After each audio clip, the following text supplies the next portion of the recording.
Assalamualaikum warahmatullahi wabarakatuh. Selamat pagi anak-anak sekalian.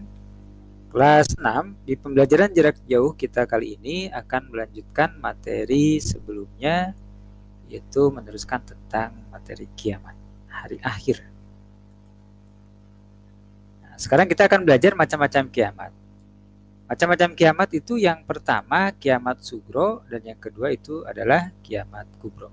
Di mana kiamat sugro ini yang dinamakan dengan kiamat kecil, sedangkan kiamat kubro itu adalah kiamat besar.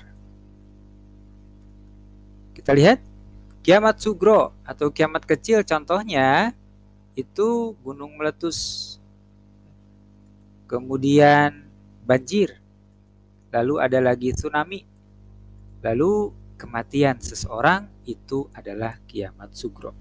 Contoh-contoh yang lainnya, rumah kebakaran, kemudian juga longsor, ya, gempa, itu termasuk bagian dari kiamat sugro. Sedangkan kiamat kubro itu kiamat besar, hancurnya alam semesta, di mana planet-planet bertabrakan dan matahari juga bertabrakan, ya, dengan benda-benda langit lainnya, dan inilah akhir dari semua kehidupan. Tidak akan ada lagi yang tersisa ketika kiamat kubro terjadi. Kapan? Waktunya hanya Allah yang tahu, Nabi, Rasulullah, kemudian para malaikat, tidak ada yang tahu.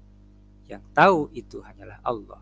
Namun Allah, Nabi, itu memberikan tanda-tanda kepada kita. Apa saja? Tanda-tanda kiamat itu yang pertama, banyak para ulama yang meninggal.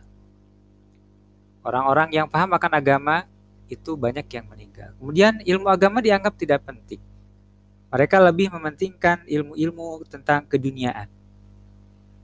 Bagaimana cara mencari uang, bagaimana cara menggapai cita-cita di masa depan. Namun ilmu agama dianggap tidak penting. Hanya didapatkannya selang waktu saja. Kemudian maksiat semakin terang-terangan. Orang membunuh, orang merampok, orang mabuk, itu di depan umum. Jadi secara terang-terangan itu adalah bagian dari tanda-tanda kiamat. Kemudian banyak laki-laki yang menyerupai perempuan dan sebaliknya. Banyak perempuan yang menyerupai laki-laki. Banyak laki-laki yang memakai anting, kemudian perempuan bergaya seperti laki-laki. Itu adalah tanda-tanda dari kiamat akan terjadi. Kemudian banyak peperangan di muka bumi. Minuman keras dan obat-obatan terlarang bebas beredar. Bahkan di luar negeri sana minuman keras itu menjadi minuman sehari-hari. Lalu munculnya seseorang yang mengaku nabi. Itu sudah bermunculan. Banyak sekali orang-orang yang mengaku nabi dan mendapatkan wahyu. Ya, padahal itu semua bohong karena Rasulullah itu adalah nabi yang terakhir, Khatamul Anbiya, penutup para nabi. Setelah kita mengetahui tanda-tanda akan kiamat, maka didapatlah hikmah. Hikmah dari kita mempercayai datangnya hari kiamat itu diantaranya tambah yakin dengan kebesaran Allah. Allah yang menciptakan alam semesta, Allah akan menghancurkannya suatu saat nanti. Kemudian semangat untuk beramal soleh. Jangan dinanti-nantikan. Semangat untuk sholat, semangat untuk mengaji, semangat untuk belajar Al-Quran. Lalu menghindari perbuatan yang dilarang oleh Allah. Karena itu bagian dari dosa yang akan menumpuk di dalam diri kita. Lalu jujur, disiplin, tanggung jawab. Itu yang harus senantiasa kalian lakukan sebagai peserta didik. Lalu jangan menunda-nunda kebaikan. Sholat, datang waktu sholat, sholatlah. Datang waktu ngaji, ngajilah.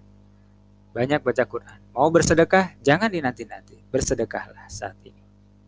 Itu hikmah yang kita dapatkan ketika kita mempercayai datangnya hari kiamat. Mudah-mudahan kita semua diselamatkan oleh Allah dari kiamat kubro dan kita semua ditempatkan suatu saat nanti di surganya Allah Subhanahu wa taala. Kita berkumpul di sekolah yang kita cintai dan kita berkumpul suatu saat di surganya Allah Subhanahu wa taala. Assalamualaikum warahmatullahi wabarakatuh.